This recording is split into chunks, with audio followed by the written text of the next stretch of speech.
Okay, I think what we'll do, we're still about 10 minutes late. I'll run a little bit over 10:30, and we'll shorten the break just a few minutes and get ourselves back on schedule for the 11 o'clock talk. My topic this morning is the socialist calculation debate and its modern relevance. And as this sort of talk took shape over the last couple of weeks, it's a lot more about the debate and a little bit less about its modern relevance than I originally sort of imagined it would be. And again, I think the Q&A and the discussion groups tonight are a good place to explore. I'm going to throw out some things at the end and sort of say, here's some things to think about. And I think that Q&A and discussion groups are a good place to follow up on those. In the lectures already this week, I think we've established the importance of the idea of economic calculation, of entrepreneurship within Austrian economics. We've talked about entrepreneurship. We've talked about we've talked about capital. We've even talked, in my last talk, about the importance of economic calculation within macroeconomics. And what that should suggest, I think, is that that notion of economic calculation is central to how Austrians understand how markets work. It's not a surprise then, I think, that economic calculation would be central to how Austrian economics talks about different economic systems, how we talk about capitalism, socialism, markets planning, however you want to phrase it. So in a lot of ways, the talk today is kind of coming sort of smack in the middle of the week, and I think that's appropriate because in many ways it's kind of draws on what we've talked about already, but also even sets a further context for other things that we're going to do over the course of the rest of the week. And let me kind of start with what I think is the simple version of the argument I want to make this morning. Okay?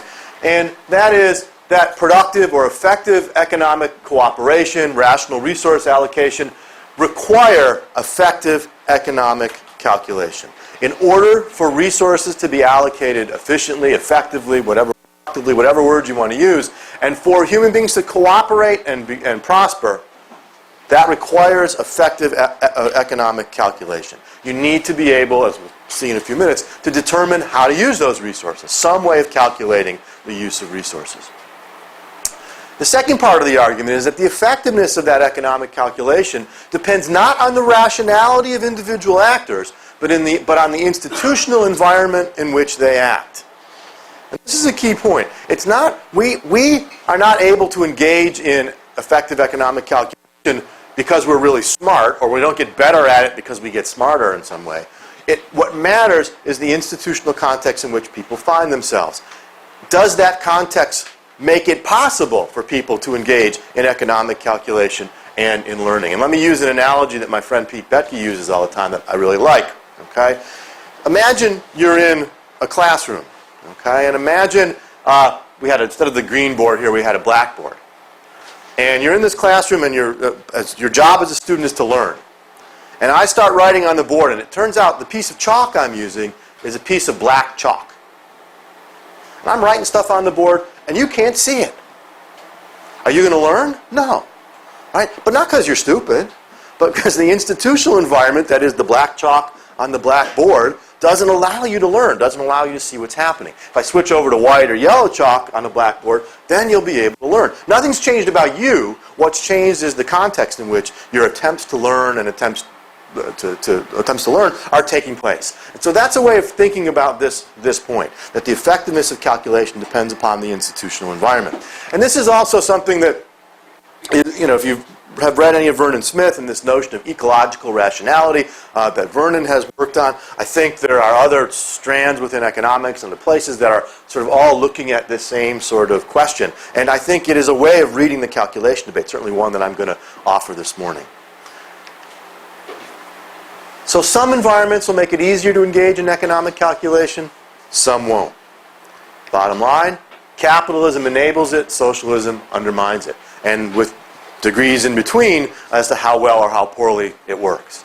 And the lesson, if you will, of the calculation debate is the way in which markets and capitalism enable economic calculation and learning to take place by having the kinds of institutions that make it possible. That in turn generates peace, prosperity, economic cooperation, whatever one wants to call it. So that's the sort of core of the argument in a nutshell. What I'm going to do this morning is to sort of walk through the history of the calculation debate, sort of with that as my theme running through it. And I'm going to take this in 6 or 7 or 8 steps. We'll start with a brief little review of what the Marxian socialist challenge was, what exactly was Marx saying, and why was Mises compelled to respond, which he does in 1920. Well, then we'll look at the further response of Oscar Lange and the market socialists in the 1920s and early 1930s. We'll look at the argument they put forward, because that was the argument that really brought this debate into the economics profession in a powerful way. And then we'll look at what I like to call Hayek's epistemological rejoinder, how Hayek responded to those folks. Okay, and to map this to Israel Kirzner's timeline from the other night, right? I mean, we're up to that period in the 1930s with the demise of Austrian economics, right? And then there's a long gap, that period C, right? And Don Lavoie's reinterpretation of the debate takes place in 1985. That's when the book's published. But certainly he was working on that in the beginning of that period D that Kirzner emphasized. And as I'm going to argue that Lavoie's reinterpretation was really bound up with the sort of resurgence and revival renaissance of Austrian economics that was taking place in that period. I also want to say a few words about what we might call post-Lavoie contributions.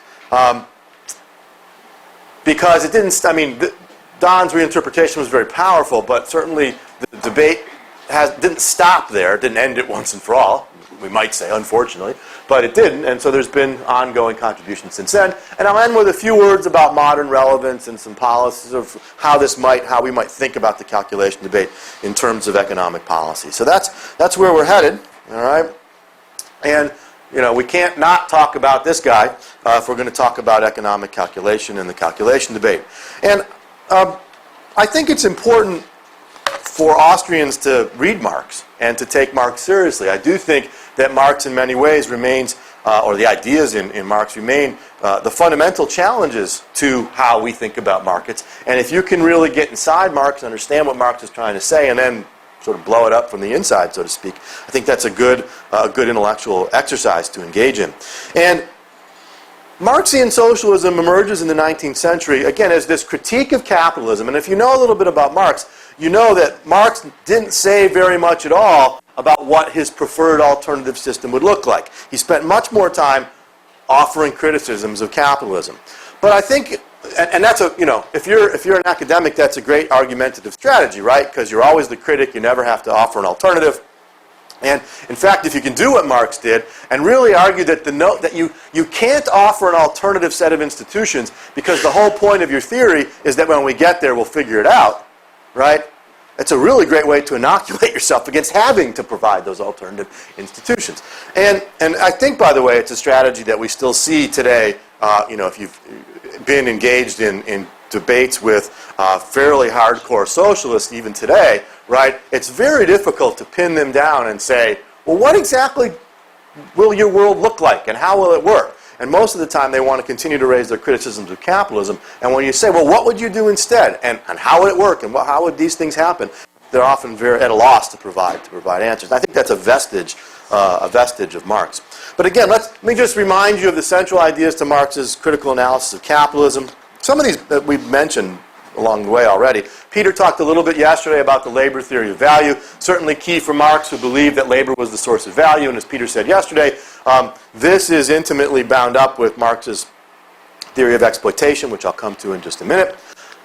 Marx also describes capitalism as a system of commodity production, and he has a particular notion of commodity in mind here, and that's the idea that under capitalism, we produce for the purpose of exchange, not for direct use. The reason why people produce is to exchange things for money in the market. We don't produce directly for our own use. And Marx had a longer historical analysis, talked about pre-capitalist systems, where people did produce for direct use, and he liked that, and for reasons, again, that we'll talk about.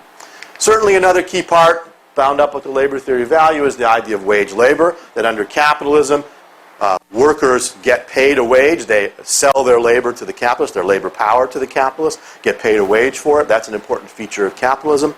And one that doesn't get talked about a lot, a phrase that Marx used in a few places, is his references to the anarchy of production under capitalism. And like most people who use that word anarchy, he meant it in a bad way. But he meant it not. He meant it in the. But as a descriptor, it was quite accurate, right? For Marx, the problem with capitalism was that nobody was consciously coordinating production. That production decisions were decentralized, right? And that meant that the only way we knew under capitalism whether we had done the right thing was after the fact. That capitalism is all about unintended consequences, right? Of allowing people to pursue their own, I mean, this is Smith and Menger and everyone else, pursue their own interest.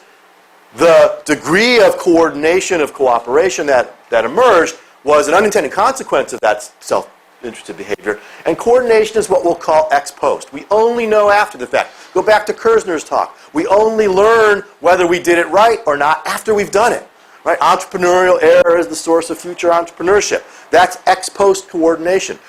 What Marx didn't like is that we couldn't decide ahead of time what we were going to produce, how we were going to produce it, just produce it and not worry about making and we wouldn't, he thought, make all those mistakes. We wouldn't have to learn by, as it were, trial and error. We'd get it right the first time.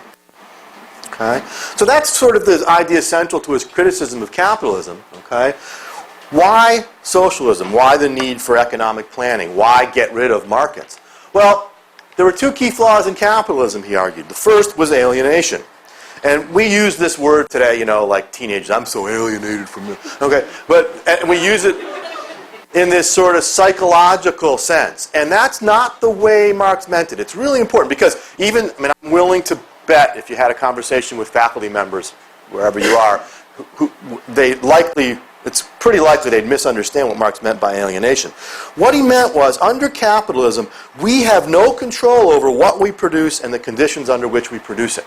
You're a worker, you go to the factory, you screw the rearview mirrors onto Chevrolets, okay, out the door it goes, and someone buys it, well, not these days, but someone buys it, right, and it goes away and they use it for some purpose that you have no idea. And all your labor, which for Marx was central to your identity as a human being, right, gets alienated. It is separated from you, taken from you, and used in ways you can't control.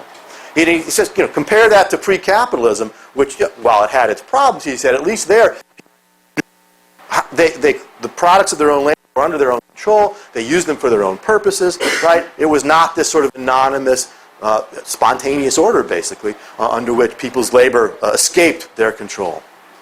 Of course, capitalism also causes exploitation, and Peter's explanation of this yesterday was right on target, which is, if labor is the source of all value, how can it be that capitalist owners get to keep some of that value in the form of profit or rent on their capital, and presumably same for land?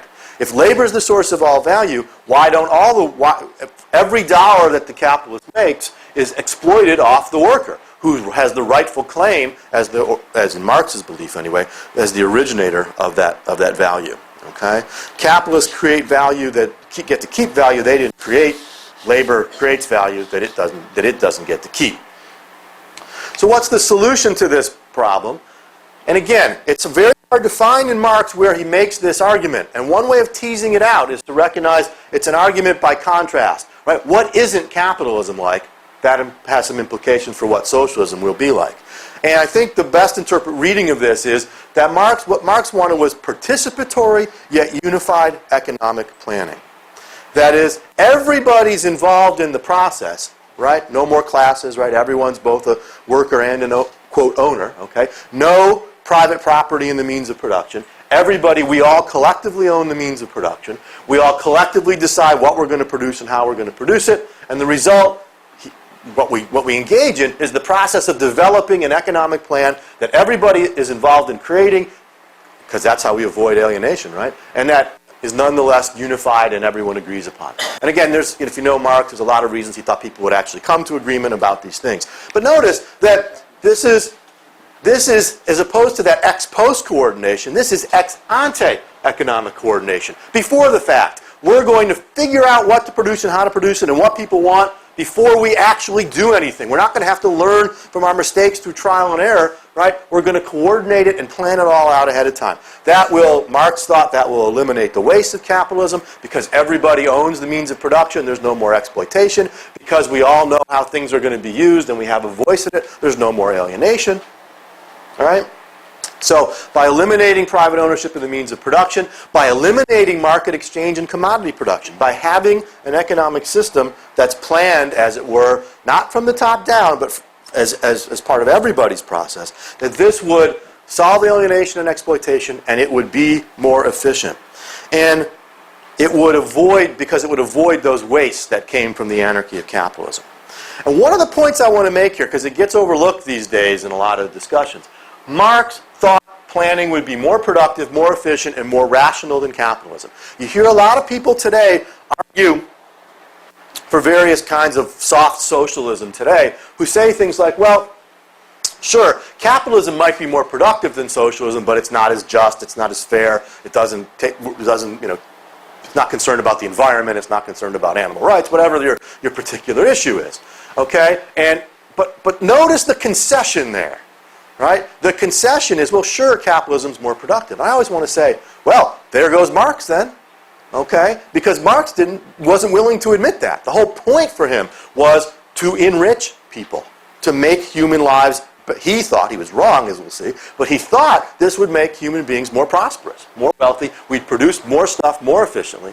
Right? He was not saying, well, we have to trade off wealth against these other goals of distributive or environmental or whatever else. And so there's some interesting debates on the left sometimes about this. And it's interesting, I think, because classical liberals find themselves sympathetic to the old-style Marxists, right, who often raise all kinds of critical questions about softer forms of socialism, who are being untrue to the notion that economic systems should actually produce stuff and should be concerned with prosperity.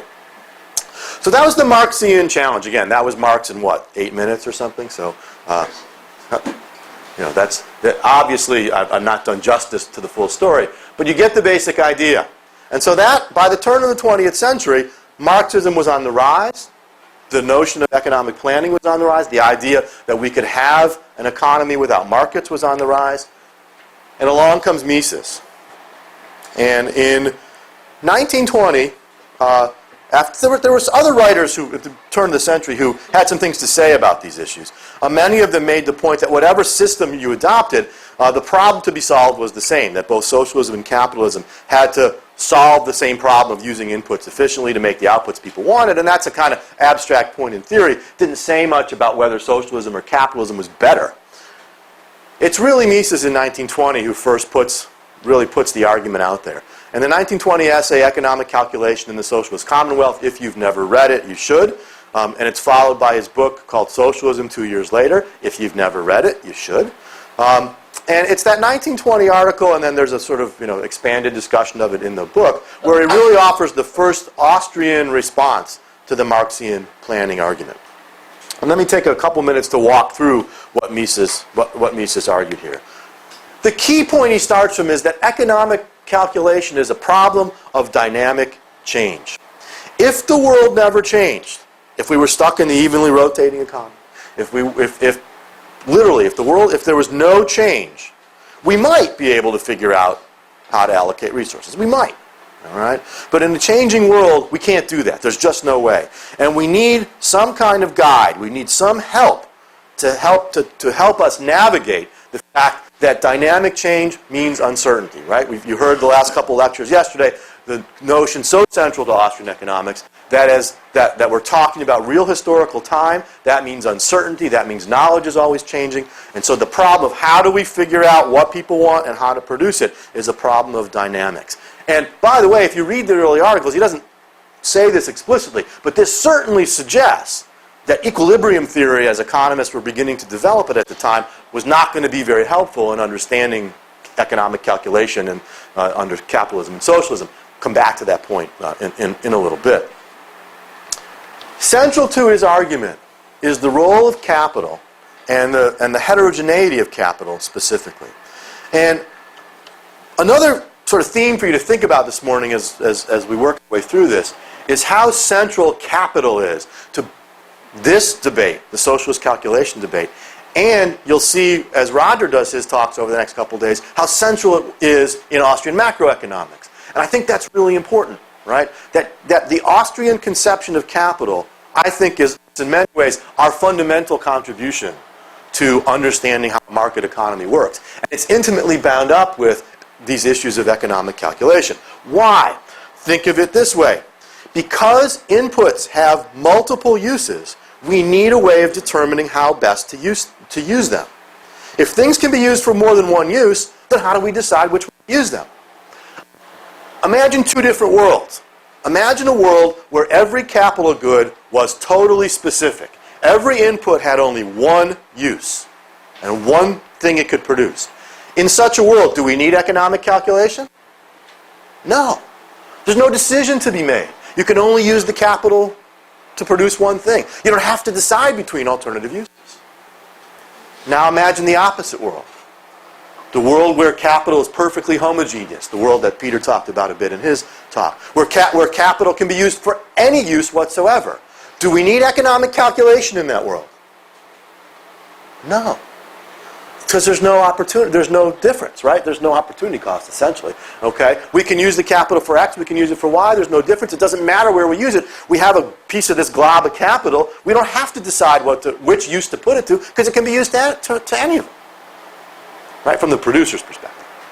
It's because capital is heterogeneous that we need, that's what makes it the case that we need to think through this problem of calculation. There's really no need for it if capital is perfectly specific or homogeneous. The problem is which use should capital goods be put to.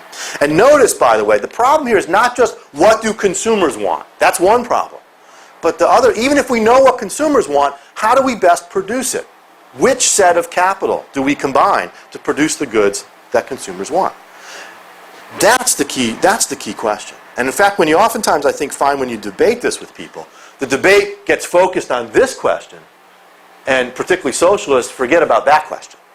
They forget about, they think they can explain, well, how do we know what people want? Well, we can figure that out. But then you get to, well, that's not the big problem. The big problem is, even if you know what they want, what's the most efficient way to produce it? Never thought about that before. Right? How are you going to decide to what use you put this machine or this input or this labor, for that matter, right? And again, one of the problems with Marx is that, by the labor theory of value and some of his other work on labor, very much treated labor as homogeneous, right? But we know human capital theory tells us, right, that labor is not homogeneous at all. So one way to think about this is what we're trying to do, what economic calculation is trying to do, is to choose from among the technologically possible that way of producing that's economically most efficient. There's lots of ways of producing things, right? We need the one that's economically most efficient. And that requires a way to compare alternative possibilities.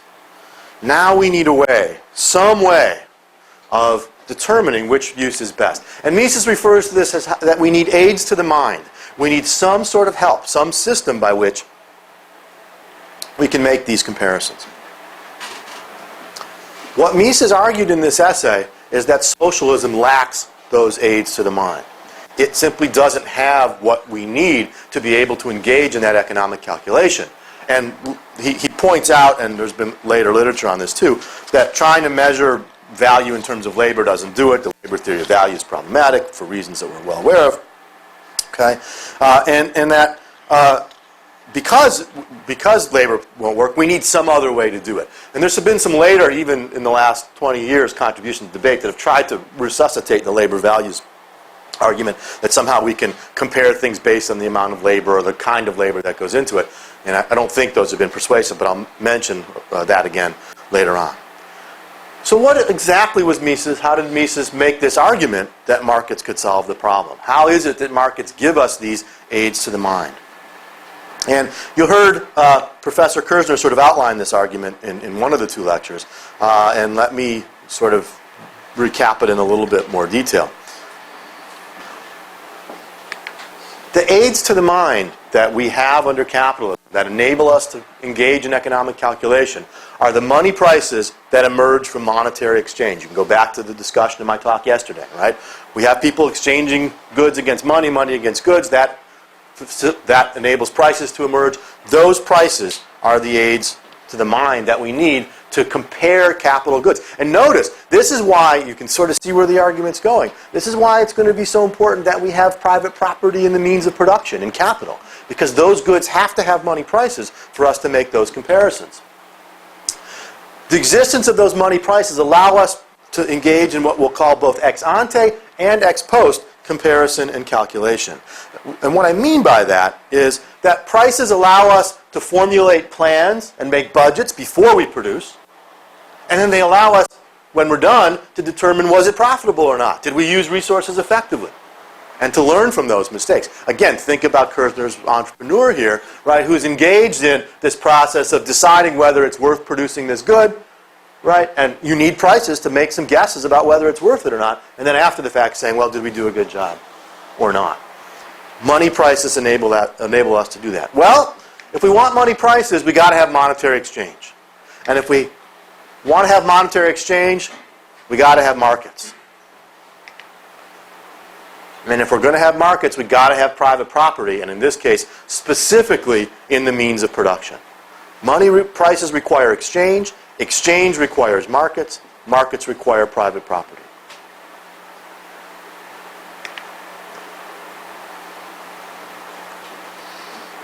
Only private property in the means of production can lead to the possibility of money prices, the comparison of alternative uses of capital, economic calculation, and the efficient use of resources. That's the core of Mises's argument right there. From private property to markets to money prices to economic calculation to knowing how to use resources. Without those money prices, he argues, a socialist planner would be stumbling around in the dark, black chalk on a blackboard. Right? You can't see the signals. This provides us with signals. And notice, to come back to a point I made earlier, right? This is about the system. She's saying nothing here about how smart or rational entrepreneurs or anyone else is. It's about the institutional context providing them with signals they need to engage in economic calculation. And one of my very favorite quotes from the 1920 essay, I normally hate when people put really long quotes up in PowerPoint, but I'm going to do it in a second, is where Mises makes this point pretty explicitly, and in a way that anticipates sort of Vernon Smith and these other arguments that I mentioned earlier. So here you go. I'll give you a second to read that. I could do a dramatic Mises imitation reading, but I need Kerzner to do that.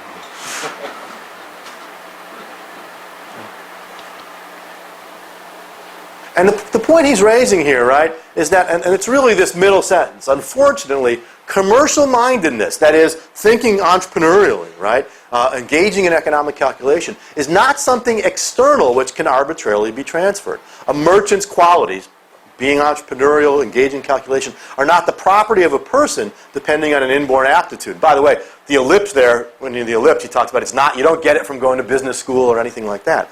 The entrepreneur's commercial attitude and activity rises from his position in the economic process and is lost with his disappearance. Right? It's about that institutional context. Take the same very smart entrepreneur, pull him out of the marketplace, put him with something else. He or she can't do the job. Right? And this is why, by the way, to bring it to a modern context, you often see, and this is, you guys are maybe a little bit too young to remember the days of Ross Perot's campaign for president, right? But this notion that get a businessman in there, he'll fix those government problems right away. He's a brilliant businessman. Put him in politics. He'll figure out how government can make a profit. He'll solve the deficit problem. And Perot, you say, let me open up the hood, get under the hood, and tinker with it under there, like as if he were building cars. Or whatever Ross Perot builds. Okay? But Mises's point is that's not going to do it. It's not about his skills as a business person. It's about the context. And this institutional structure of government doesn't allow him to bring that commercial mindedness with him in an effective sort of way. Because it's the environment, it's the institution that produces those aids to the mind that enable us to engage in economic calculation. Everybody see that? That's a really... Again, I'm really hammering this point because I think it's really important. And I should add, I think it's also really important because, I'm going to come back to this at the end too, but one of the criticisms of markets, and particularly in the context of the recession, it goes something like this. And those of you who know about behavioral economics can see the link to this, but something like this, which is, well, look, we know people are... the argument goes, the power of markets, the benefits of markets rely on people being rational. Well, we know people aren't rational, therefore markets don't work very well, therefore we need something else, right? And there's a whole bunch of fallacies embedded in that argument, okay? But the key one is the premise it starts with, that the effectiveness of the market is dependent upon the rationality of actors in the market. No, it's not.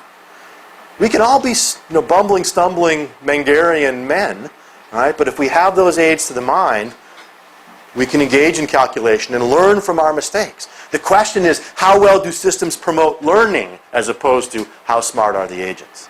And that's a different question. I'll come back to that later on as well. Again, without those aids to the mind, planning is just stumbling around in the dark. It's the institutional environment that produces the rationality, not the people themselves. And as I said before, I think the Austrian conception of capital is central to this. If you don't understand what Austrians are talking about with respect to capital, I don't think you can really see this argument in all of its full power. Okay, so what happens? 1920, 1922, Mises publishes this argument. And there's some response from the hardcore socialists, not a lot. Terrific book to read on this. I'm not sure if I put it in my reading list or not, but David Ramsey Steele's book, From Marx to Mises. Yeah, From Marx to Mises, which is a sort of history of the calculation debate. He's got the best treatment, I think, of some of the responses directly to Mises in the 1920s. But the real response comes actually from neoclassical economists, right? Not too much, the Marxists, the socialists don't say a whole lot.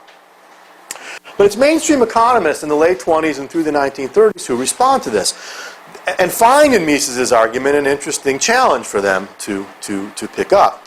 And it's important to remember here, as we've seen already, that this is the era in which the theory of perfect competition, the theory of general equilibrium are being developed. Because that's the context here. Those are the tools that mainstream economics is working with. And in a way, the question that some mainstream economists ask themselves is, well, if this is how we understand markets, if our theory of the market is one in which, well, prices are determined before exchange takes place, and we have this auctioneer who sets prices, and then people exchange, why not just substitute a central planning board for the auctioneer in that model and get the right prices that way?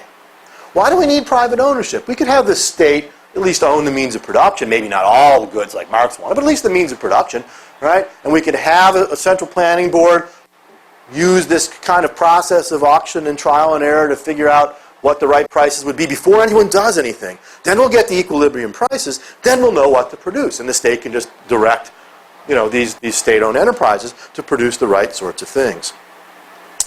And if you think about it, that's a kind of clever argument, right? That doesn't mean it's right. It just means it's clever, okay? And one of the ways that this argument sort of got developed was, again, Oscar Lange, who I mentioned earlier, was perhaps the most thorough proponent of this kind of view. And what Lange argued was that, look, if we're concerned with optimal resource allocation, it's just getting resources allocated correctly, it's just a matter of choosing among alternatives. Right? We have to just choose the right one among alternatives. And Lange says in his 1936 essay, prices need not be just money prices. Prices can be, quote, any terms on which alternatives are offered. And he basically said, as long as we have a set of alternatives, of terms on which alternatives are offered, we've got what we need to choose among alternatives. And notice, the prices that the auctioneer calls out are terms on which alternatives are offered. So that's all we need, or so he thought. And the first question you might ask here is this line of argument really responsive to Mises' challenge? Okay, and I raise it that way because hopefully you can see right off the top that this claim right here is the core of the problem. Once you say prices need not be money prices, you're slipping away from the fundamental point that Mises was making, which is that those prices can't be just any terms on which alternatives are offered. They have to be prices that really emerge from the actual exchange of capital goods. That's what, as Hayek was later to argue, that's what sort of gives prices their power as those aids to the mind. Right? We can't just have any old terms on which alternatives are offered. We need ones that really emerge out of people's really exchanging the goods they really own. Okay? But Lange, I want to sort of continue with Lange's argument here, right? What Longa and a number of other, Dickinson, Taylor, and others developed was a theory that became known as market socialism. And the reason for this was, obviously, you can see already, and notice, by the way, how much of a concession this argument is to Mises. Right? This isn't Marx anymore. This is not, we're going to plan the whole economy, we're not going to have prices in exchange and commodity production. This is, how do we get the state to figure out the right prices so the state can allocate capital goods correctly? Right? Even Longa says, oh, consumers can buy their own toothbrushes and all that, and we'll still have money and we'll still have prices. And so in a way, if I'd been, I think, Mises, my response to this would have been, thank you, I'm done, I win, right? The old expression, right? Go home and declare victory, okay? Because in a way he had, right? He'd made the point. Now, what these guys argued was, well, no, maybe he hadn't, right? But he's already brought them, halfway from Marx to where Mises was at the time. But again, what Longa argued is that if the economic theory, if what we want to do is to say, is it possible in theory for the state to allocate resources to this central planning board, okay? He says we need three things in order to get efficient resource allocation. And these are the three things, okay? And again, those of you who know the economics, right, if you think about the perfect competition or general equilibrium model, you can sort of see what he's doing here, right? We need knowledge of consumer preference scales guiding choice. That is, we need a set of indifference curves, utility functions, whatever. We need knowledge of the terms on which alternatives are offered, right? Those are the prices that the auctioneer calls out. And we need to know the amount of available resources, right? How many times do we start our discussions of those models in class by saying, well, we assume, what do we assume? Given. We assume that available, taste, technology, and resources are given, right? And now we just need to know what the trade-offs people face are. And that's exactly what Longa said. He said, look, in all those models, the first and the third are given. And then he goes on to say, we can assume that those will be given under socialism, just like they're given in a perfectly competitive market. Very clever. He's saying to the defenders of the market, I'm just going to use your model. I'm going to use the very same assumptions that you use to defend competition, and I'm just going to argue that the same assumptions can be shifted over to talk about how a central planning board might operate. Very clever. If I'd been Mises or Hayek at the time, I'd be pissed off. All right? And I'm going to tell you why in just a few minutes, among other reasons. Okay? And then he went on to say that number two is determined by the technical possibilities of transformation of one commodity into another by the various production functions. And so he said, look, we have all that. The central planning board can use trial and error to find equilibrium prices. That is, the central planning board can do exactly what the auctioneer does in a general equilibrium system, calling out prices, let people offer their supplies and demands, and then determine what those equilibrium prices would be. That'll determine how we use resources. And then he says, then all you need to do is to tell the managers of these state-owned enterprises to set their prices that they sell to consumers equal to marginal cost, produce at minimum average total cost, just like the perfectly competitive model says we do in equilibrium in a competitive market. And ta-da, you've done it. You'll get the efficient allocation of resources with state-owned means of production. And he goes on to say that in fact this system would be better because the central planning board would have more knowledge about how to use resources than any single entrepreneur will under capitalism. It's got this whole span of vision, he argued, that the individual entrepreneur doesn't have. Think of, while you're listening for the next couple of minutes, think about what the problem is with that argument, right? And how you would, if you were Hayek or Mises in the 30s, how would you respond to that argument? Because, by the way, I think it's true. But that doesn't mean it's relevant. Okay? It might well be true, but it doesn't mean it's relevant. Essentially, the Central Planning Board is playing that role of the Walrasian auctioneer from economic theory, and we don't need Putmop, and Putmop, private ownership of the means of production. Opposite is Kutmop, collective common ownership of the means of production. Well, that's our little homage to Don Lavoie. That was Don's favorite little abbreviation when he was teaching this stuff. And it was, you get into class, and when graduate school, be in class, everyone's talking about Putmop, Kutmop, Putmop, Putmop. Right? But it's a lot easier than writing out private ownership of the means of production. All right. So that's where things were in 1936. Longa, Dickinson, Taylor, the others had made these arguments. So what does Hayek do?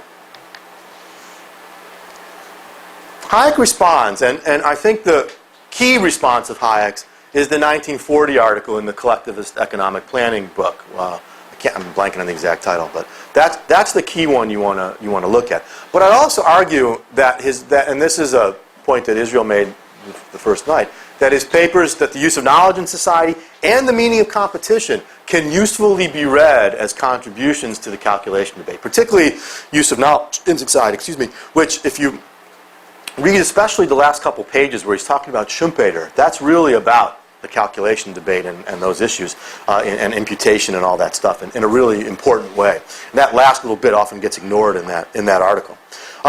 But Hayek, in these responses, particularly the 1940 response, Hayek really zooms in on what he thinks the problems are here. And the first sort of criticism, one of the important criticisms he raised, is do the curves, does all this information that Longa assumes the planning board will have, can it even exist outside of a market context? And this is a distinction that Hayek makes, I think, begins to make clearly for the first time in 1940, the distinction between the givenness of knowledge and the discovery of knowledge. And he's, you can just, if you read this article, you can almost see him like sitting at his desk, kind of rubbing his head, and going, "What are these guys trying to say?" They're so confused about what knowledge is, right? And you can just see his sort of trying to figure out where the problem is with their argument. And this is, I think, really the core of it. Okay, that when we say knowledge is given, okay, well, what Hayek pointed out was, well, that means we're making assumptions as theorists about what we're holding constant.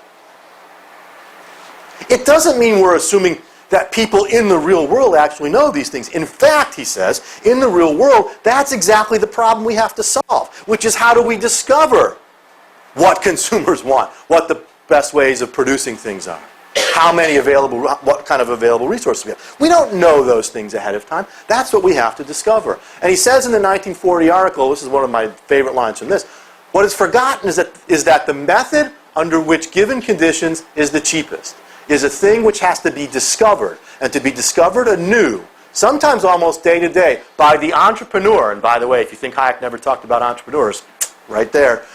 And that in spite of the strong inducement, it's by no means regularly the established entrepreneur, the man in charge of the existing plant, who will discover what is the best method, right? And that's about open entry. That's Kerzner's entrepreneurship right here, which is sometimes it takes someone new with a new idea to step in and discover the better method. That's all about entry. Yeah, about freedom of entry, absolutely. Okay, but the point is, we don't know these things. We don't know the things that Longa assumed we knew, Hayek argues, is exactly what's the point at issue. To assume that all the knowledge would be automatically in the possession of the planning authority seems to miss the main point. That's classic Hayekian understatement. It's more than miss the main, That's like the whole thing right there. All right, that's Hayek, the gentleman scholar. Longa and others were assuming what they needed to prove. They were assuming that knowledge would be in the possession of the planning board, when Hayek says that's the whole question. How is it that we learn? How is it that we come to know these things? And that the arguments that Hayek raised in that 1940 paper, again, I think are absolutely crucial. And let me make a couple of other quick points here, too. This, again, is where we really begin to see the importance of the notion of discovery. And Hayek's later essay, Competition as a Discovery Procedure, in the 78 collection, really makes this point clear. He's noticed, by the way, he's picking up that theme of Mises about the role of dynamic change. That if you read that, particularly if you read that 1940 article closely, he's really concerned with how are we going to actually learn over time? And how can the planning board keep up with the dynamic change in the marketplace? That requires competition. And again, the point as well. You can make all kinds of analogies here, I think, to sports and to science as discovery processes. The same way when we think about an athletic event, right? The reason, if we knew, let me give you a very personal example, and my friend Dan will appreciate this one. Back last June, I was pretty sure that the Red Wings were going to win the Stanley Cup. As far as I'm concerned, we didn't have to bother playing the games because I knew who the better team was. All right? But the reality is we don't, I mean, if I could have put all the stats together and all the biorhythms and all this sort of stuff and maybe, tried to compute the, solution. But the whole point is we don't know who the better team is until we play the games. In fact, that's why we play the games. What it means to play the game is the team who wins is the better team. Period. End of sentence. Yeah, the Red Wings had a bunch of injuries, and okay, they would have won without all the injuries. We know that. All right? But the fact is, for those, I was going to say 7, for those 2 games, all right, they weren't the better team. That's why we have competition, to figure out what the better way, the better team is. Same in science, right? What are the better ideas? And Bill's going to talk about this a little bit in his talk in about an hour. So those are discovery processes just like competition is. Another way to see this, and I want to go back to the point that I raised earlier where Lange says, the Central Planning Board would know more than any individual entrepreneur. And he might be right about that, but it misses the point. It's the wrong comparison. Okay? There's 3 different notions of knowledge in play here. There's the knowledge the economist has or assumes he or she has when we create our models. There's the knowledge that individual entrepreneurs have. But there's the knowledge generated in and by the market as a whole. The point isn't that the Central Planning Board knows more than any individual entrepreneur. It's that individual entrepreneurs working together with those aids to the mind in the form of money prices can generate more knowledge and better knowledge than any Central Planning Board can have access to. So it's the wrong comparison, right? It's not that the comparison is between the Central Planning Board and the individual entrepreneur. It's between the Central Planning Board and what entrepreneurs can do collectively, as it were, right, when they're embedded in a market context with prices that enable them to engage in economic calculation. Right? And all of this, I think, has important implications for the future, what would become the future of Austrian economics. And Hayek says in that 1940 essay, it's difficult to suppress the suspicion, again, more classic Hayekian polite understatement, that this particular proposal, Lange's, has been born out of an excessive preoccupation with the problems of the pure theory of stationary equilibrium. Really? You think? Yeah. Okay. Absolutely. And it's here that Hayek begins to sort of ask himself, well, wait a second. What is going on here? Okay? And in a way, the market socialist proposals were a sort of unholy marriage between general equilibrium theory and socialism. Okay? 2 things that Austrians both tend to be very, let's say, skeptical about. Okay? And Hayek, in those later articles in 45 and 46, begins to sort of extend this argument in a whole bunch of ways. He begins to think more carefully about knowledge in ways that he hadn't before. Right? And he sees that in that marriage between general equilibrium theory and socialism are all these deeply embedded assumptions about the nature of knowledge. And it's in use of knowledge where he begins to talk about the difference between scientific knowledge and knowledge of time and place. And we begin to, in his later work, see him talking about the importance of tacit knowledge. Right? Knowledge that we can't even articulate. And the point here is that the knowledge relevant to effective resource use is generated in and by market competition and can't be communicated by language or mathematics outside of that context. The relevant knowledge is largely contextual and tacit. It's the institutional context that makes economic calculation possible. Mises focused on the entrepreneur being able to access those prices and engage in calculation. What Hayek's saying here is that process is a knowledge-generating process across the entire society. They're making the same argument. I'll come back to that point in a little bit too. They're making the same argument. They're just looking at it from different perspectives. All right, so what happens next? Well, then there's this sort of, I'm going to come to the Lavoie reinterpretation, but I want to make the point that the economics profession sided with Lange here, at least in the following way. They said, look, Lange's right. Theory can't tell us which one of these 2 things is right, capitalism or socialism. What Lange's argument was understood to be saying was that either system is compatible with economic theory. We need other kinds of arguments or empirical evidence or whatever to make the point. And that's the way it sat for a long time, from the 1940s really to the mid-1980s. And it's Don Lavoie's rivalry in central planning in 1985, again, Kersner mentioned this the other night, that really shifts this debate once more. And In Don's book, he offered an alternative account of the debate. And essentially, his account of the debate is the one you've just heard in the last 45 or 50 minutes, right? Which is focusing on how the market socialists and the Austrians talk past each other on terms like competition, like theory, like knowledge, all of these sorts of things, and were the core of the argument in Don's book. And that even the word prices, again, has a different meaning for the neoclassical economists, for the Austrians. And Don's reinterpretation really emphasized the way in which these two groups were talking past each other, and people couldn't understand the Austrian point because they didn't understand the Austrian understanding of those terms that Mises and Hayek were deploying.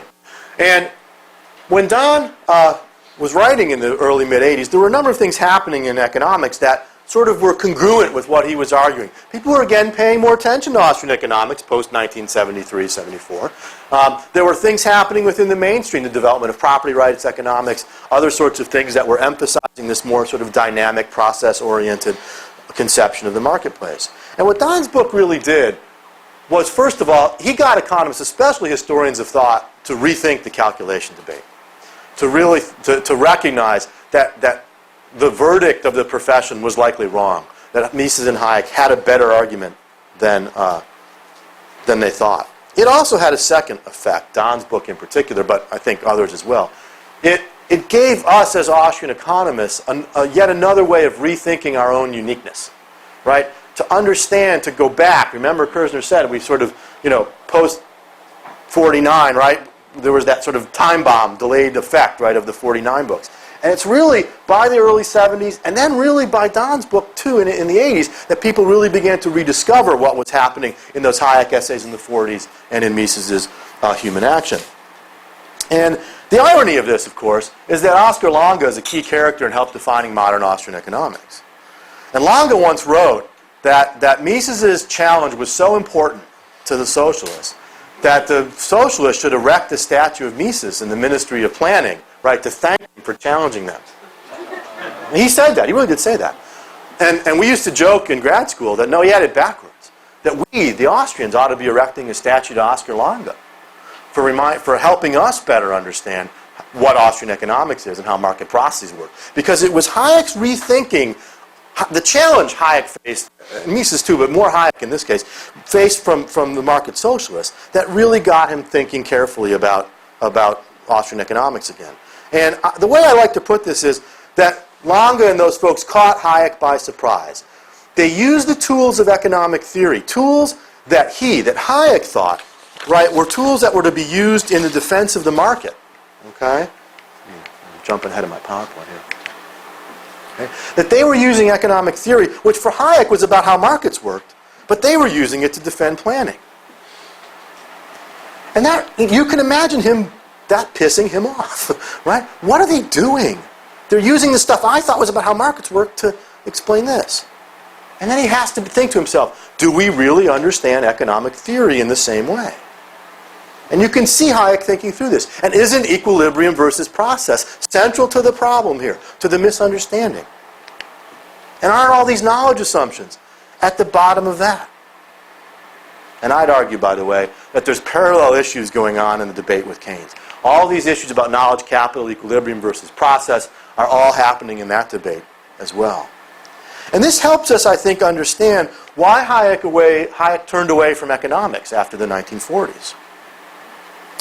First of all, remember, the guy was perceived to have lost the two most important debates in the 20th century in economics, right? And those losses, I think, lead him to do two things. To turn inward, to think about the nature of knowledge and the nature of the human mind, and then also turn outward to look at political theory and constitutions and the history of ideas, to think about what went wrong. How could what he thought was the way people understood the world, social scientists understood the world, just go so horribly wrong, both with the market socialists and with Keynes. And all the things that Hayek did afterwards, his methodology, philosophy, all those sorts of things, I think are him trying to figure out and convey what he thinks went wrong with what happened in those two debates. And modern Austrian economics, I think, it really is an outgrowth of his attempts to think to think through those things. Let me take the last 5 minutes and very quickly say a few words about the post-Lavoie contributions, and then a few things to think about with modern relevance. Post-Lavoie contributions, Pete Becky, Dave Pacheco were writing dissertations under Don at the time, that just after the Rivalry and Central Planning book got published. Those two became books. That's Pete's book on the history of Soviet socialism, and it's Dave's book on worker self-management in Yugoslavia. And both of those were attempts to respond to things that critics of Lavoie had raised as examples of, well, the Soviets weren't really socialist, and what about self-management, can't that work? And so those were attempts to respond directly to those. I was also writing under Don at the same time, though not so much on comparative systems, but in later years I've written several things on the calculation debate, including a couple papers that emphasize the role of money prices. And I have a piece in Advances in Austrian Economics, and I think it's up on my website, where I respond to these two guys, Cottrell and Cockshott, who tried to revive this labor theory of value, this sort of labor-based prices thing. Okay, and so that's an interesting paper to take a look at along with those others. I'd recommend two other things, one of which I mentioned. Esteban Thompson's book, Prices and Knowledge. This is the most unknown gem of the post-revival era in Austrian economics. It's a terrific book, hard to find, but a terrific book about prices and knowledge. And I think it is implicitly a contribution to the calculation debate. And then David Ramsey's Steele book, which I mentioned back a while ago. And if you're really in for some serious calculation debate, Pete Becky has edited, he didn't write it all, though it surprised me, edited a 9-volume collection of essays on the issue of economic calculation. I don't know if they're in the library here. I haven't seen them. But, and you can't afford it unless you're independently wealthy. But if your library has it, it's some tremendous essays in there, too. I want to say just a quick word about, and I've sort of already hinted at it, about the so-called dehomogenization debate within Austrian economics. There is a group of Austrians, Joe Salerno being first and foremost among them, who've argued that Mises and Hayek were importantly different on these issues of economic calculation and on their views of the problems with socialism. I can't go into detail too much detail on those two arguments, on his argument there, and the argument those folks make. There's a number of papers published in the Quarterly Journal of Austrian Economics out of the Mises Institute that make this case. I tried to respond to that in my 2004 SDAE presidential address, which you can find on my website as well, and Pete Becky and others have responded to it as well. And essentially what they argue is that Mises was focused on calculation, Hayek was focused on knowledge. Those are two different things, okay? And that the calculation point is the more fundamental one. That it was never about knowledge the way that Hayek talks about it, but about this ability to calculate. Okay, and again, I'm not doing real justice to the argument there, and it is in Joe's hands. It is he does try to make a compelling case for this. I just want to make two comments. I want to say what I think is right about this argument.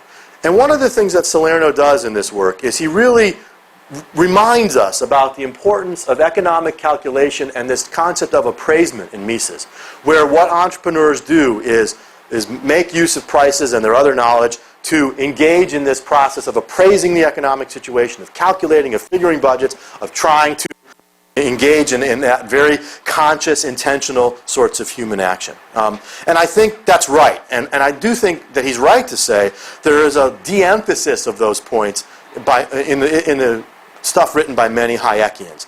And in particular, there's too much talk among Hayekians about prices doing all the work, as if all you need are prices.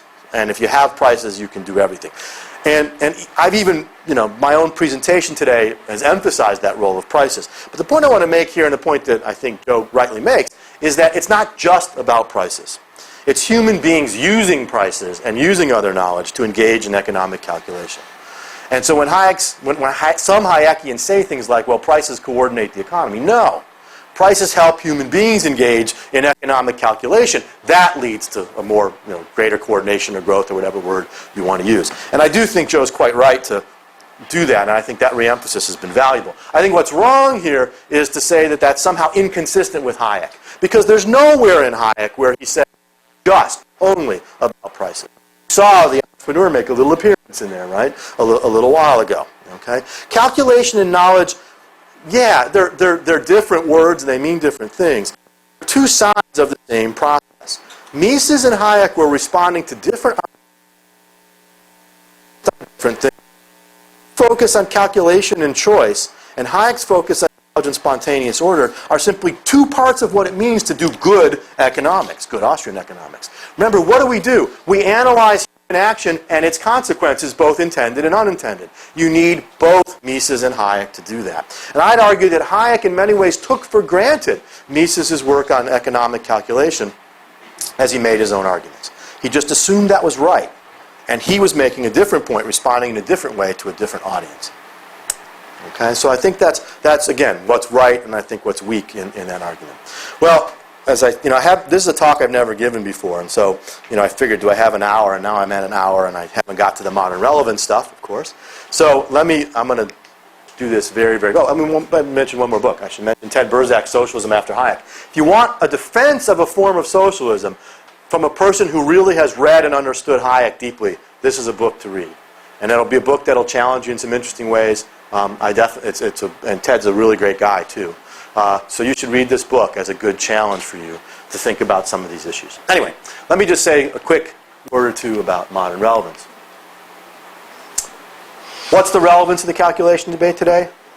It's defined who we are as Austrian economics today. Capital, knowledge, prices, things. That's who we are. It's reminded us of the importance of the institutional context, right? That institutions matter for us to be able to do these things. It reminds us that it's not about rationality in the actors, but about the context. And this, by the way, has huge relevance for the current debates again over the recession. And let me put it this way: you hear people saying, well, what happened? Well, we had all these people make all these mistakes in investments because they were irrational and greedy, right? Larry White has a really good line about why it's not about greed, that I'll let him use that in his talk later in the week. I want to say something about irrationality. Look, let me ask you a question. Suppose you read in the newspaper that in Manhattan today, there were 10,000 car accidents at intersections. What would you think? Would you think all of a sudden that the population of New York went utterly irrational? Right? That they got stupid all of a sudden?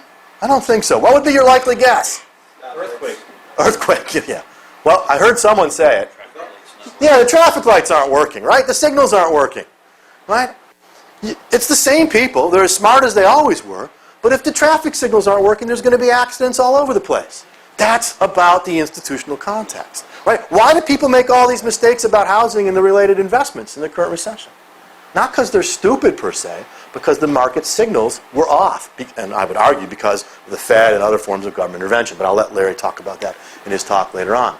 Another point here to think about is the relationship between this and behavioral economics. I sort of raised this point earlier. Irrational actors don't equal market failure. Human beings are irrational. I hate to tell you, it's true. Okay? But the question is, can we learn? Making this leap, what I call the ipso facto leap from, well, people are irrational, therefore markets fail. No. Okay? The question is, how do people learn? How do irrational actors learn? Last set of points. 3 issues, I think, where the calculation debate lessons haven't been learned and need to be learned very, very, very quickly. Okay? Central banking monetary policy. Central banks are central planners of the monetary system. Can they really know what they're doing? We heard some of those raised in the Q&A in my talk yesterday. Stimulus plans, fiscal policy. Right? Even if you think spending all that money is a good idea, where? How? Right? Don't markets discover how to reallocate resources? Right?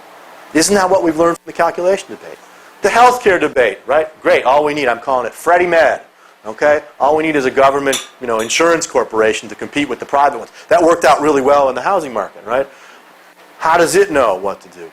And on the environment, terrific essay by Art Carden, a young economist, called Economic Calculation in the Environmentalist Commonwealth. Okay? And if you Google Art's name and something like that, you'll find it. And where he applies that to this in a very nice, effective way. So the calculation debate issues become the way in which Austrians do political economy. It becomes the tool, the set of ideas we have at our disposal to do that. And look, hot socialism may be dead, but the planning instinct isn't. And so the lessons of the calculation debate continue to have this relevance today as we try as we try to deal with all these kind of things, and I could have probably had a longer list up here, right? Running General Motors and all those kinds of things. Marxism might be dead, hot socialism might be dead, but the belief that we can plan and outdo the market sure is alive and well. And we need to constantly remind ourselves of the lessons of the calculation debate to think through how we respond to those kinds of arguments. Okay, let me stop there and take some questions.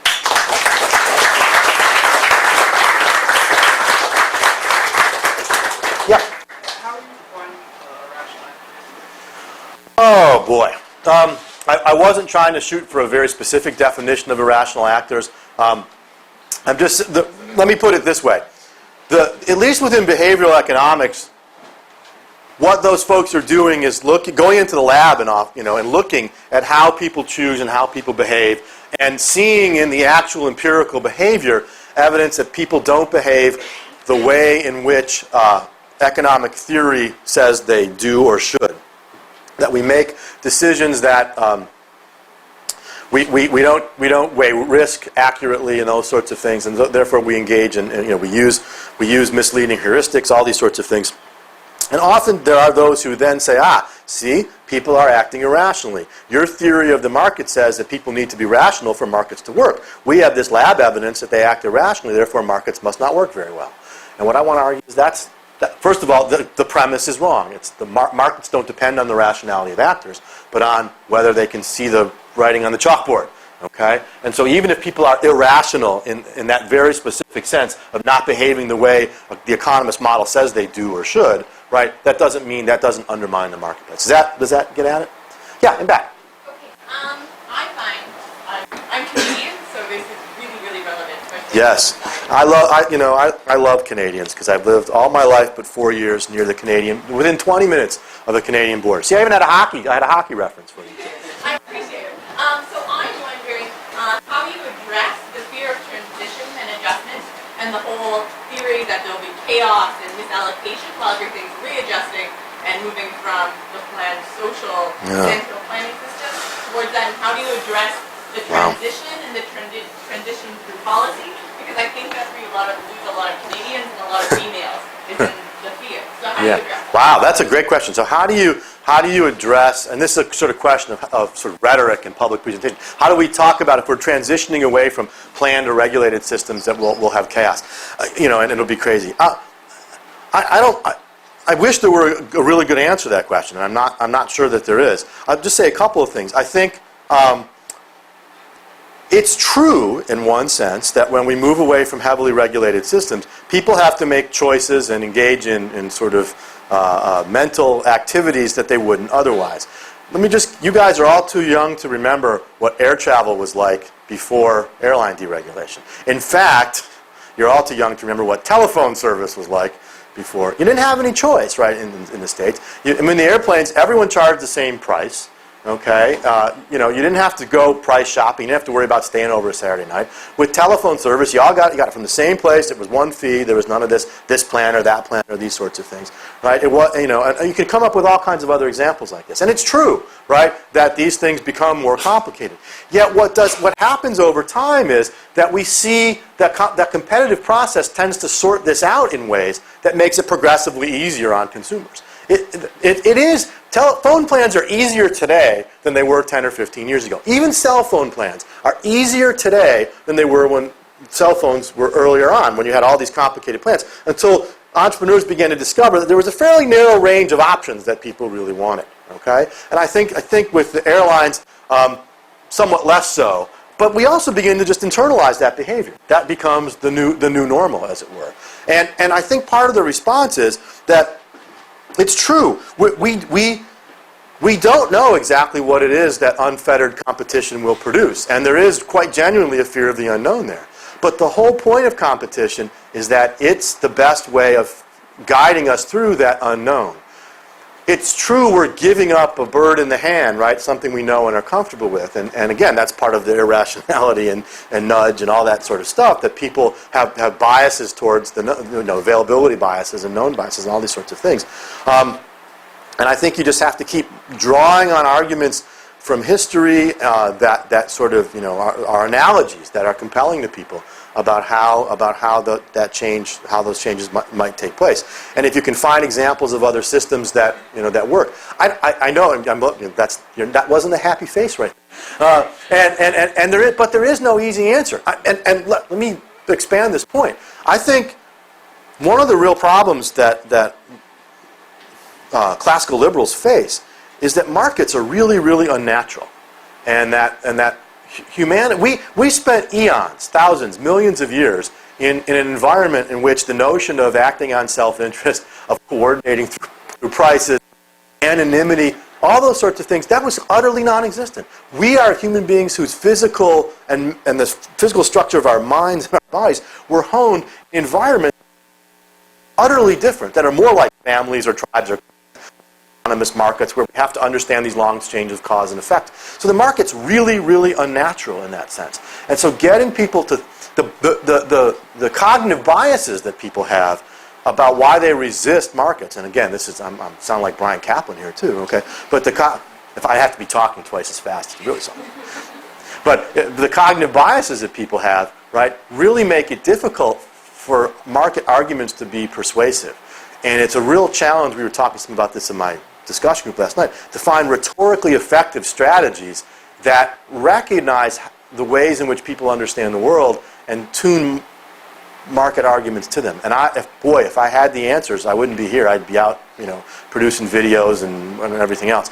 But I do think that's the problem, right? And sort of thinking creatively about how you get people to imagine why the promise of a better alternative that will be discovered is better than what you already know is a really tough argument to make. Yeah. Right? Just along those lines, I think that the key is to try small areas. Try to find small areas to try a little program. And when you find those that are working, then you try to expand and extrapolate that. Like, for instance, the voucher program in Washington, D.C. was good for kids. Okay, and then when that got working, then other ones around the nation started going. They tried for a little bit too big a step in Utah, and then they got squashed. Certainly, it's about letting people decide for themselves and handle things on their own. They all want to put, helmets on it. So you just kind of have to try little areas at a time, and then that stepwise change will. Then it can be extrapolated. I think that's a good idea. Let me throw one more sort of kind of argument you can make out there. I think you can also flip it on its head, right, and sort of take examples of where people would generally agree that competition and choice and all these sorts of things have been good, and then ask the question, what would it look like if the government did X? And one of my favorites is imagine a world of government-owned and distributed magazines. Right? Suppose we just paid in tax dollars, right? And then we got these free magazines from the government all the time. What would those now I'm looking at Sheldon and thinking, well, there goes the Freeman. All right, but think about what would we predict these magazines would look like? They'd be awful, right? There'd be no interesting looking graphics. There would be how do you appeal to everybody, right? They'd be bland. They look like the public schools, right? They'd be awful. Okay, so and then we look at you go to the real magazine rack, right? Or God forbid, the web, and you see this explosion of all different kinds of things, of niche publications and all these sorts of things that are wonderful. And you can imagine, you can do shoes as another example, right? Imagine what, a lot of countries know, but imagine what if we got shoes the same way, right? And people would say, oh, we can't have market-produced shoes or magazines. How would we know what to produce? And I can't give up my favorite pair of shoes I've been wearing for 20 years, because how would we know that markets would produce anything better? And wouldn't they be really expensive? And you can sort of flip that on its head and say, but wait a second, that's normal for us, right? And look at all these wonderful shoes or magazines or whatever it might be. And you can say, think of the magazine things. Should those magazines include discussions of topic X? Well, now you got a political fight on your hand, right? And now it's a matter of who's got the bigger club to win the battle. And now you have a world where some magazines talk about topic X. If you want it, you buy it, right? If you don't, you don't. So I think raising that contrast sometimes is a way. And you can really tie it in and say, this is about markets as discovery processes, right? I can't predict what a market in X will look like where we don't have one now. But what I know is from these other places, look, if you'd said to me, what will the market for magazines look like if you'd said that 50 years ago in 50 years, I don't know. I want to move on and make sure that I get more people. Yeah? And I just wanted to ask, maybe it's not directly related to the topic, but now that you were mentioning the modern relevance and policy-wise, a matter that's really concerning me a lot is this trend, which, of course, the government has a lot to do with it. It's the fact of this environmentalism stuff that's going on. And policy-wise, what did you advise? And because it's like a deviation of like a modern type of socialism, or really heavy planning and the violation of property rights. Yep. So, Yep. You know what people say. One of the jokes about so I don't want to say all environmentalists, but many environmentalists is that they're watermelons, right? Green on the outside, red on the inside. Yeah. So yeah, I mean that's it. Now that took a little while for you guys to get that one, didn't it? Okay. Look, I think a couple of things. I mean, it is a real concern, okay? And I do think it's true that environmentalism has become the new socialism in many ways, okay? I think it fulfills the same need. I've often argued environmentalism is more of a secular religion, but so is socialism, okay? And it fills a kind of need for a transcendent quest among people who think of themselves as atheists, right? And so it becomes very difficult to argue against because it takes on this sort of moral right. I mean, how often have you been morally scolded for not being environmentally correct, right? It's not, it's a moral failure on your part. You don't care about the future. You don't care about the environment, right? And I think those are all, I think you can respond to some of that along some of these same sorts of ways, and to ask questions about, how do you know that if government does X or Y that it will be able to fulfill the very end that it has in mind? Can it actually allocate resources? I mean, we know that recycling is often very wasteful, right? That it uses up more resources than it saves. Well, there you go. Okay, so I think that those kind of things. But I also want to make another point. And this goes back to something I mentioned earlier. There are many environmentalists for whom those arguments are not going to be effective because they don't share the common end of thinking that economic growth is an important means to these other humane goals that we have, right? I mean, I would argue that a wealthier world is a healthier world, is a cleaner world, is a more peaceful world, et cetera, et cetera. Okay, now, if I'm talking to someone who agrees with me about that, then we can say, okay, how do we generate economic coordination and growth and so on, and we can have this conversation. But if someone else says to me, well, human beings are like a cancer, and I think the optimal population is 2 billion, I can't, this is useless. Right? I mean, there's other things I'd say, okay? Like, in my head, I'm thinking, well, I know what I'd like to start with. Okay? But don't say that. That's not smart. Okay? Just draw your gun. But, that's a different argument, because that becomes an argument of values and ends. And it's really, this is not a point I made in the presentation, but, when Mises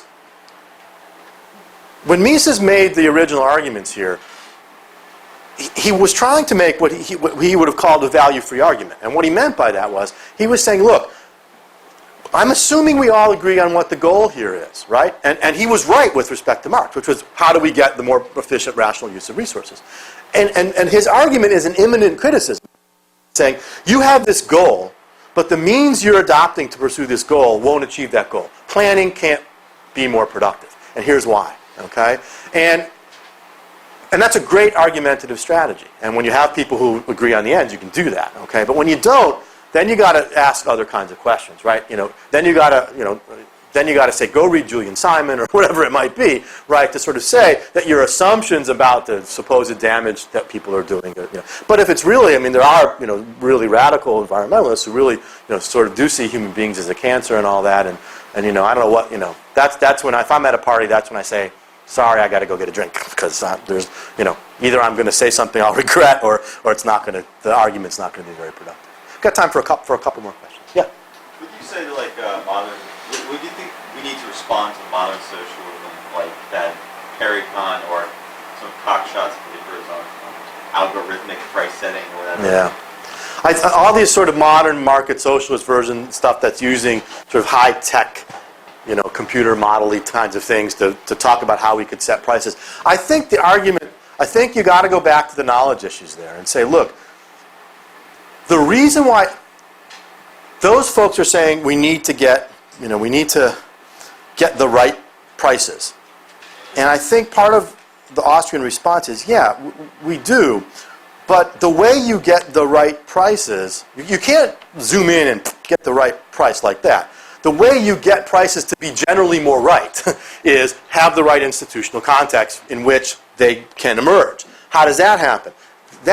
Why does that happen in the marketplace? Because people are trading real property against real money, and are emerging real prices that reflect that knowledge that individuals have. I mean, this is why I think the points about knowledge are so key here. And in particular, I didn't talk a lot about this, but the emphasis that you see in the later Hayek, and Lavoie really brings this out in his other book on national economic planning, the importance of tacit kinds of knowledge, right? Once we understand, and there's every reason to believe from neuroscience that this is true, that there's a lot of things that we know that we can't articulate, okay? And my favorite example of tacit knowledge, just out of show of hands, how many of you can drive a standard shift, a stick shift car?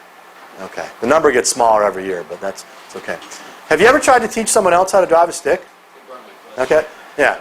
What's the hardest thing to learn, for them to learn or for you to learn? The clutch. Specifically what? First gear. Yeah, okay, first gear is tough, yeah, but what's the problem with the clutch? What do they always say? How do I know? How do I know when to let off the clutch? And what do you tell them? You'll know. you just know. Right? You just know. And they go, that's not very helpful, right? And then they overdo it in the transmissions line and the cement, right?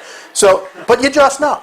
And you do just know, right? You do. I used to have an old Mercury Lynx that I knew so well I could go from second to third without the clutch, right? Because I knew the timing well enough, right? Because you just know, right? But I can't tell you. I can't articulate what it is that I know, but I know it, okay? And what Hayek began to argue later on, and what Lavoie argued in more depth, was that this kind of knowledge, this inarticulate tacit knowledge, is really important in the marketplace. And when entrepreneurs do what they do, they frequently deploy that kind of knowledge in their activities.